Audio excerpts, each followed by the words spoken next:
এতিয়ালৈকে চতুৰ্থ ৰাউণ্ড পৰ্যন্ত আমাৰ শিৱসাগৰ বিধানসভা সমষ্টিত আমি ভোট পাইছোঁ এতিয়ালৈকে 18,524টা আৰু বিজেপিয়ে ভোট পাইছে 15,706টা। আমি প্ৰায় 3,000 ভোটত আমাৰ শিৱসাগৰ বিধানসভা সমষ্টিত এতিয়ালৈকে অগ্ৰগতি লাভ কৰি আছোঁ।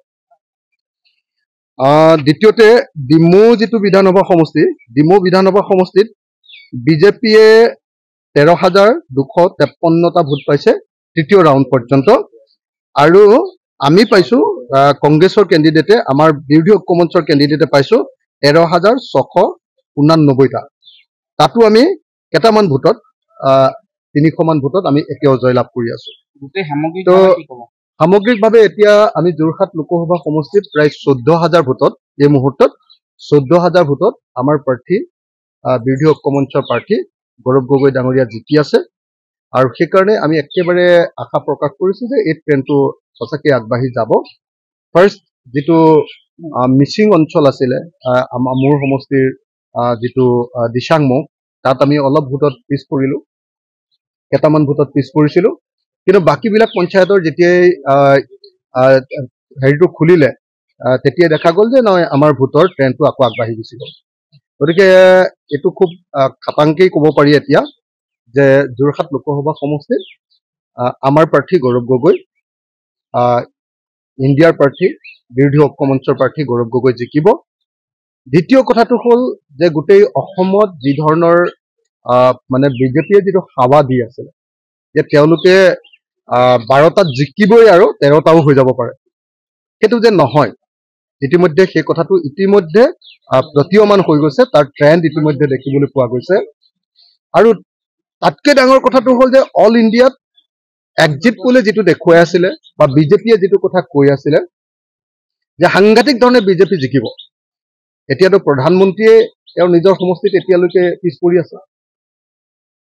প্ৰধানমন্ত্ৰীজন যদি পিছ পৰি থাকে, আমেথিত যদি পিছ পৰি থাকে, তাৰ অৰ্থটো হ'ল যে নৰেন্দ্ৰ মোদীৰ ঢৌ নাই নাই আৰু নাই বুলি যেতিয়া কৈ আছিলোঁ তেতিয়াতো আমাক সকলোৱে সমালোচনা কৰিছিল, সকলোৱে কৈ আছিলে নহ'লেতো আৰু যদি সঁচাকৈ ঢৌ থাকে পিছটো অন্তত নপৰে, নহয় জানো, পিছটো ক'তো নপৰে তেতিয়া।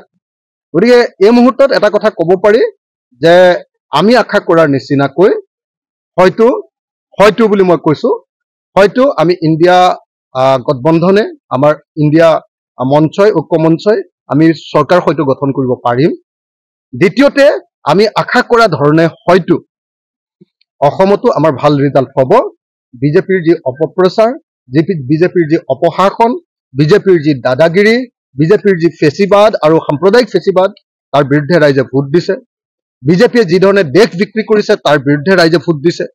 বিজেপিয়ে যি ধৰণে সাম্প্ৰদায়িক ৰাজনীতি কৰি দেশখন থানবান কৰি পেলাব খুজিছে আৰু সমগ্ৰ ভাৰতৰ মানুহৰ বাক স্বাধীনতা হৰণ কৰিছে তাৰ বিৰুদ্ধে ৰাইজে ভোট দিছে।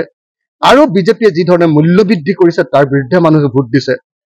এটা কথা খাটাং, সৰ্বশেষত কি হয় আমি নাজানো, কিন্তু এটা বস্তু খাটাং হৈছে যে মানুহৰ ট্ৰেণ্ডটো এইবাৰ বিজেপিৰ বিৰুদ্ধে, মানুহৰ খংটো বিজেপিৰ বিৰুদ্ধে, মানুহে এইবাৰ বিজেপিক হৰুৱাটো বিচাৰিছে।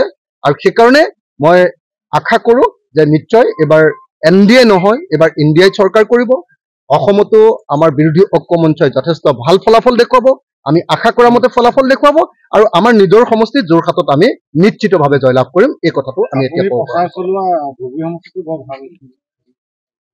ধুবুৰীততো আমি জিকিমেই, নগাঁৱত আমি জিকিমেই, কৰিমগঞ্জতো হয়তো জিকিমেই, এই তিনিটাততো জিকিমেই, আমাৰ যোৰহাটত জিকিমেই, 4টাতো একেবাৰে মোটামুটি এতিয়া ট্ৰেণ্ডটোত আমি জিকাৰ ট্ৰেণ্ডত গুচি গ'লোঁ। আমি এই 4টাত আমাৰ জিকাৰ ট্ৰেণ্ডত গুচি গ'লোঁ।